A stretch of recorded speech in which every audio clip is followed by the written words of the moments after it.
All right, round one is done. We're on to round two here, and pretty hot and cold for the Germans. They had a good move here into Poland, East Poland, and only lost one unit doing it. But they put their whole stack there. Pretty much every unit that could make it went in there. We also took out, of course, the Soviet tank and men in Bessarabia. And the Soviet response was, of course, to load up across from them. But the neat thing about this territory is you can go south or north as you're also heading eastwards. So they do have some options, but not enough to get through that. So probably head south, and we'll see how that goes. Over here, Soviets got a little cheeky and decided to send a couple of boys over to Norway and take that. So that knocked the Germans down a couple of bucks. So they're going to have to turn around and take care of that. Something I did actually forget to do, so sometimes you do that, is sink this transport. But transports do shoot back, so maybe it might have caused some grief. You'll also notice two British planes here in Leningrad. Now, part of this is that the game has a Lend-Lease element to it. So the British just have flown the fighters here. On the Soviet turn, at the end of the Soviet turn, the Soviet player can choose to make those Soviet. All right, so they become Yaks, from Hurricanes or Spitfires to Yaks. And that is a thing you can do, and of course that then bulks up the Soviets. Sometimes I do it, sometimes I don't. Now the good part, of course, is that that'll add to the attacks of all these infantry, which are shooting mostly at ones, some twos with the artilleries, pairing them up. But pretty weak attacks all around. So a couple of more threes is handy. The bad part is that that's taking away from the UK and their efforts to get back onto the continent. The submarines had some really good and really bad rolls, so they were able to take out everything here and everything here, and dispatched a whole bunch of stuff here. And they dispatched the Canadians, but the Americans held on, so that's why this destroyer is up here. Build 3 destroyers. If the subs have a really good opening round, this is typically what the Americans build. 3 destroyers, save 4, and get ready to rock and roll. So that is where we are at this time, and we are gearing up. I've retreated the British out of Egypt. We're going to try to coagulate, maybe with some Soviet help, in Iran, and block it from them being able to get into the rich that place. To get hefty points there. That is one of the highest rated spots on the board at a 4. That actually doubles what Moscow is worth. So it's a pretty important piece of real estate there in the Caucasus. Yeah, I did it. Okay.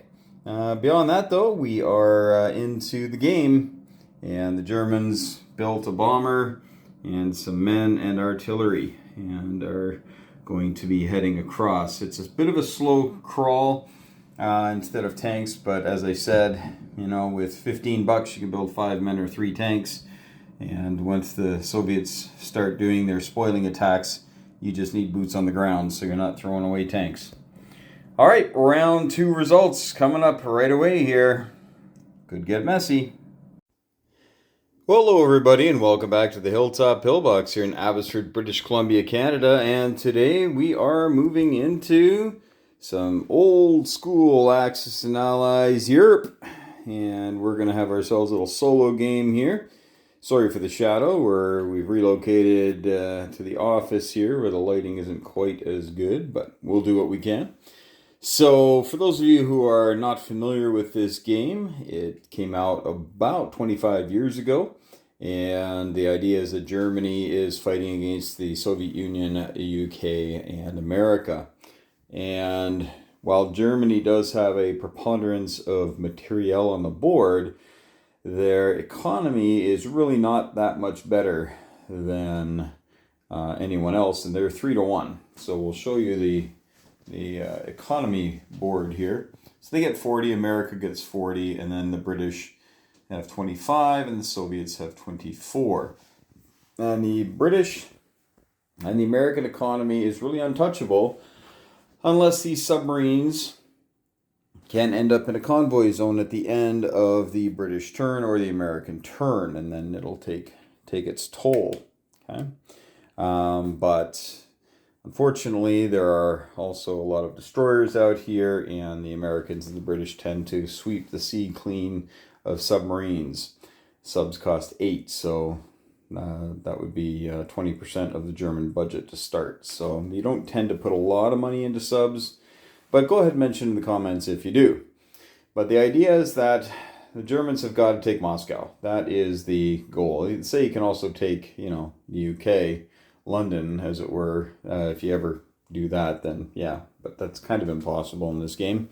So the idea is to take Moscow. So if you can take Moscow and hold it for a turn while still holding on to Germany, you win the game. For my experience, for more often than not, the Allies win. It's just too much stuff coming at them, and they just tend to put too much pressure on Germany, and Germany just can't. The center cannot hold, as the saying goes. And getting into the Soviet Union, while they don't have a lot of offensive punch, they got a lot of men, and the men, as you know, defended it too.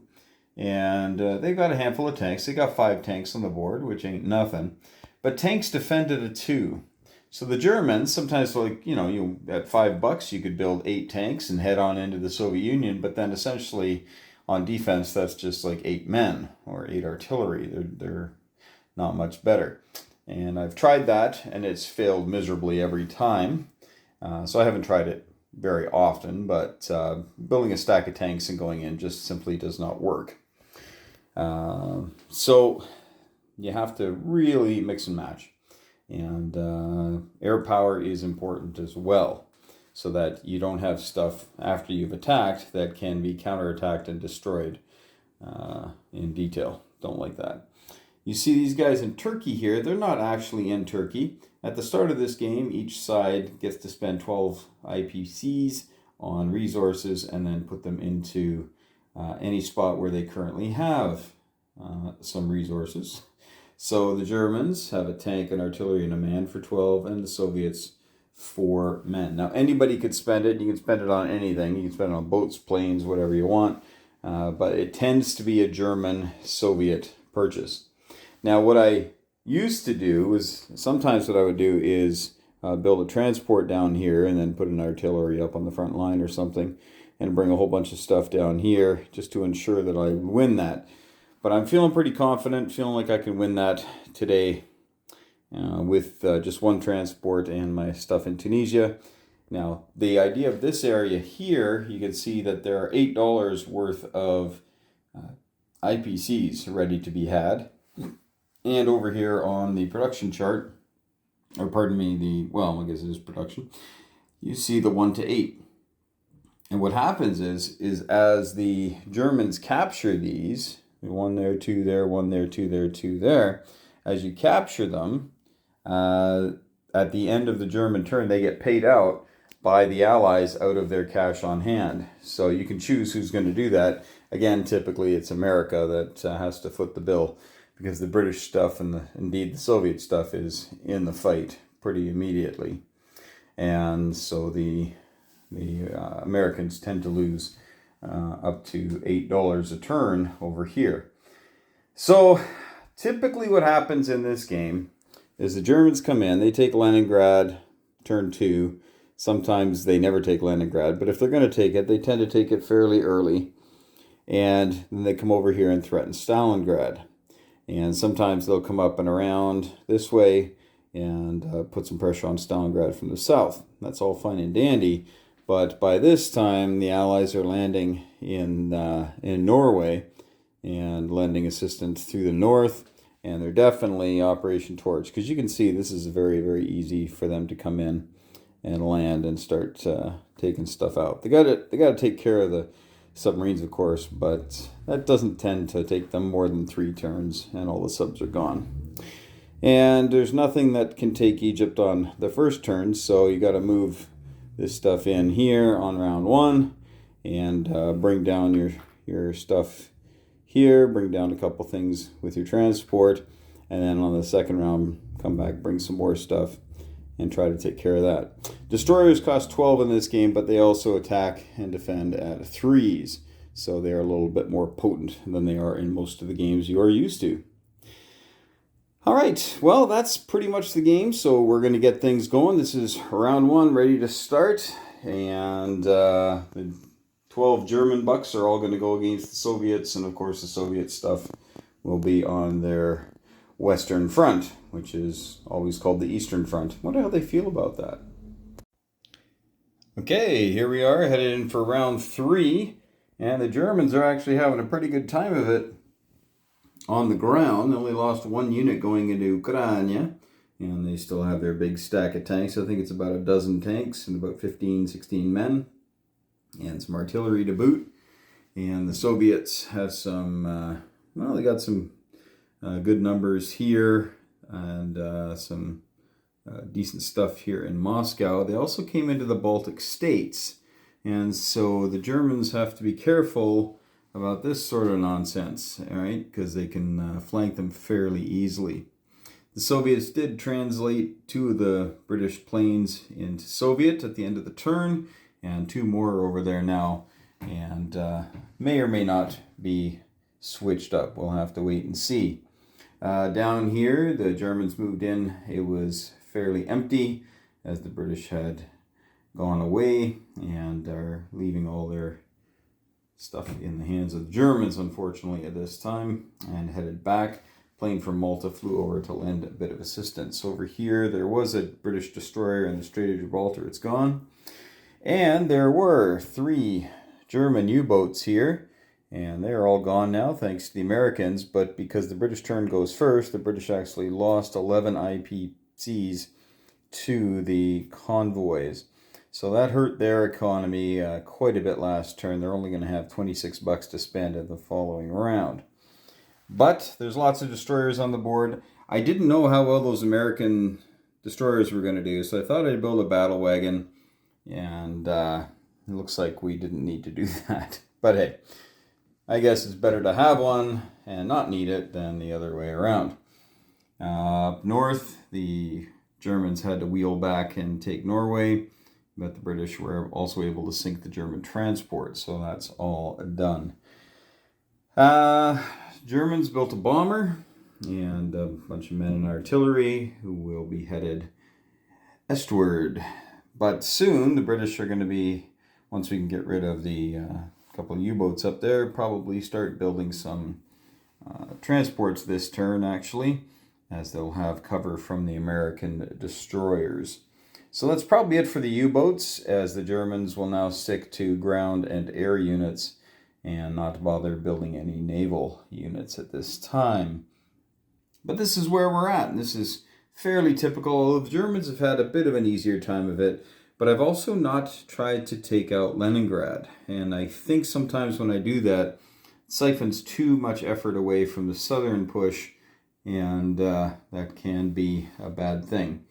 So my decision this turn is, do I go for Stalingrad and try to take it out, or do I try to kill as much Russian stuff as possible, knowing, of course, that if the Germans come in and take out all of this stuff, they're likely going to lose everything to this counterattack, that counterattack, and 3 fighters as well. So this is, it looks a little bleak for the Russians, but no, there's just too much stuff there to go charging hair on fire right now. The Germans will probably have to attack this, using a bunch of air power and what they have on the ground, and I don't have any tanks in the vicinity.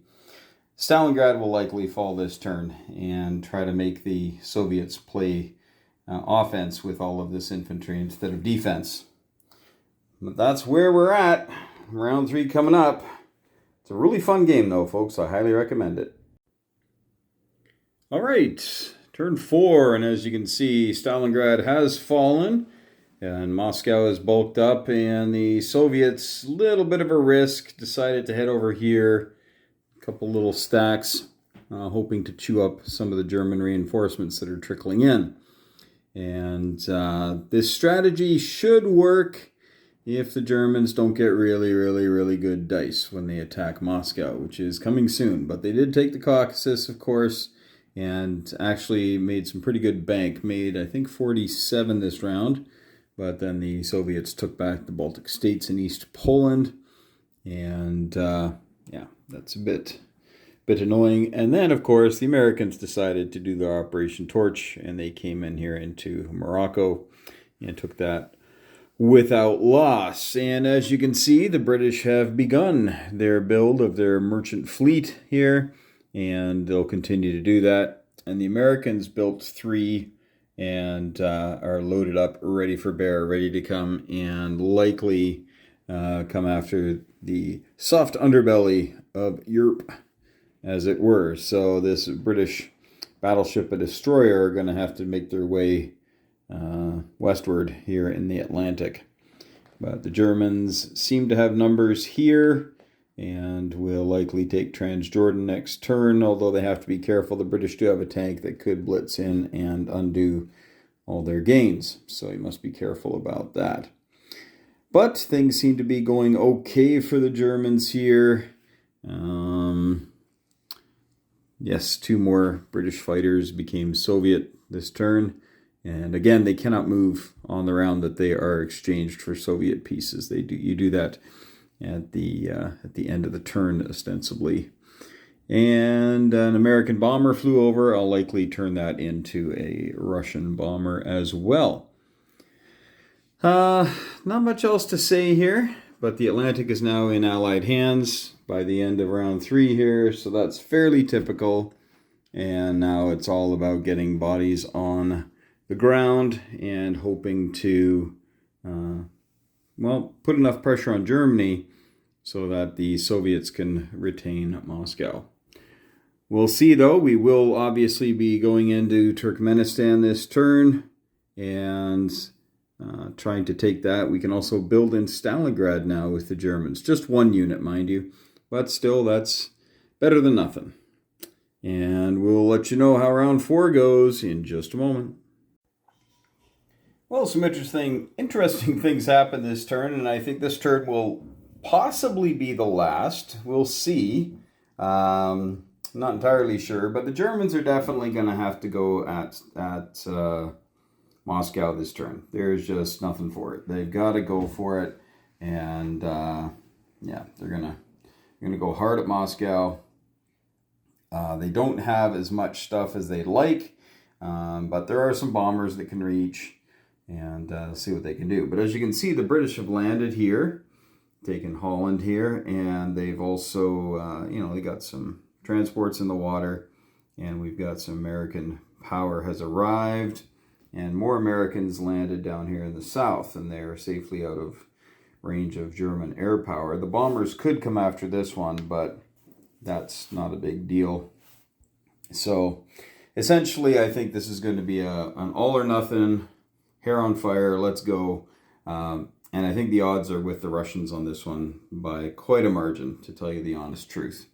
I don't see the Germans being able to get in there. But we'll see what happens. We're definitely going to attack Belarus at the same time so that if Moscow falls, the Soviets cannot take it back this round.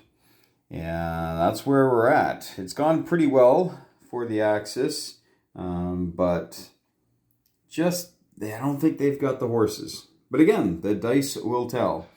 The British building up, again, their fleet, their merchant fleet, and put some guys there. And Germans, I don't even know if we care about this right now. We'll see. But the British were able to capture a couple extra bucks for it and knock the Germans down a little bit. So that's always nice. All right, we're going to do this battle. We'll let you know what the result is in just a moment. Well, that was about as close as it gets. The Germans were able to take Moscow, but now they have this attack here on Belarusia. And if they can take that, that'll be the game. But if they don't, then we'll carry on, because on the Russian turn, it's possible they could get one hit. They have no more aircraft. That's all been taken out. Germans rolled really well. and with all the Russian tanks shooting at a 2 instead of a 3, really hampered them. They actually had 31 dice on the first round, and they got 5 hits. The odds were they should have gotten at least double that. So that really hurt. That kept a lot of the German tanks in play. Because Germany had, for 2 rounds, they had 15 dice at 3. And that was rather telling. So we're going to do this battle here. So what we have is we have the 6 Russian infantry. And they'll be rolling at a 2. And then we'll get him out of there. And then, of course, we have 2 tanks and 3 planes rolling at a 3, 2 men, and 3 artillery at a 2. Pardon me. So we have 5 at 2. We're going to start with that. Oh boy, that's not good for the Russians. So that's already with the 2s. They've got half the hits they need. And then we've got 5 at 3. And that's it. So that's going to be the game, folks. It doesn't really matter what the Russians do. That's how the German dice were here on the last round. For most of the game, it's been pretty even, pretty back and forth. But this one ends it. And just so you know, this lone tank came and attacked the lone Russian and killed him and didn't die. So their dice were really on fire. And so the Americans showed up with some strength and some more stuff on the way. And the Brits have landed, but it's just going to be too little too late. But thanks for watching, folks. Hope you've enjoyed it. And as we always say here at the Hilltop Pillbox, hug your loved ones, thank your friends for playing, and may those dice be with you.